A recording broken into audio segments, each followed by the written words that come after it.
Hello, ako si Lance at ating sasagutin ang tanong na ano nga ba ang edge computing? So, ang edge computing ay isang makabagong teknolohiya na nagbabago sa paraan ng paggamit ng mga computer at iba pang mga devices. So, bago pa man magkaroon ng edge computing, ang mga devices ay kailangang ipadala lahat ng impormasyon sa tinatawag na cloud server. O sabihin na natin isang malakas na computer na nasa malayong lugar para lang makuha ang resulta. At kadalasan ito nga ay mabagal. So halimbawa, isipin mo ang isang smart camera sa lungsod na tumutukoy ng mga aksidente sa kalsada. Noon, kailangan ipadala ng camera ang lahat ng video sa cloud server. Maghihintay itong ma-analyze at saka lamang makatanggap ng mga utos kung ano ang gagawin. Minsan, inaabot ito ng ilang segundo o higit pa at maaaring huli na para makatulong sa oras ng emergency. Pero ngayon, ang good news ay ito na, meron ng edge computing. Pinapayagan nito ang mga devices na mag-process or magproseso at magdesisyon agad sa mismong lugar. Kaya mas mabilis at mas ligtas ang takbo ng sistema. Ang mga smart camera or mga CCTV, sasakyan at iba pang mga devices ay kayang kumilos agad nang hindi na kailangang maghintay sa malayong lugar, sa malayong server or sa cloud server. So, saan nga ba nagagamit ang edge computing? So, unahin na natin dito yung mga self-driving cars. Nakakapag-desisyon agad para maiwasan ang mga aksidente. So, napaka-digital na ng mga self-driving cars ngayon, kagaya ng mga Tesla at marami pang iba. So, at meron din yung mga smart factories.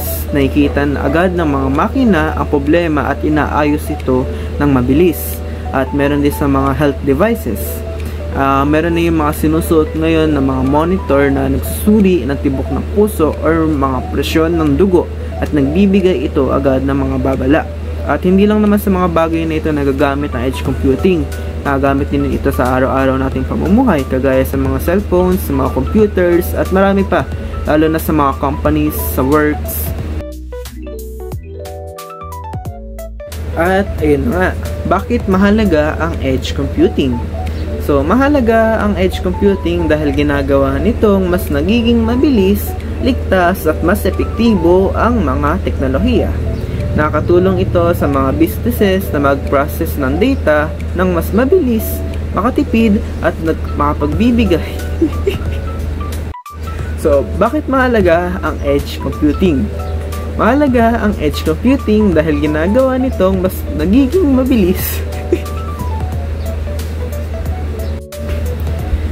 So, ayun na nga. Sa madaling salita, mahalaga ang edge computing sa ating lipunan. Dahil nakatulong ito sa mga devices tulad ng mga kotse, health monitor, at smart city systems na kumilos agad. Nakakapagligtas ito ng oras, pera, at minsan ay buhay. So, sa kabuuan, ang edge computing ay nangangahulugan na ang mga devices ay marunong mag-isip at kumilos sa mismong lugar kung saan nangyayari ang aksyon. Dahil dito, mas nagiging mabilis, ligtas at mas epektibo ang mga teknolohiya. Mula sa mga self-driving car hanggang sa mga smart appliances at health devices, ang edge computing ay tumutulong para maging mas maayos at maginhawa ang ating pamumuhay. At ayun lamang, salamat, thank you for watching.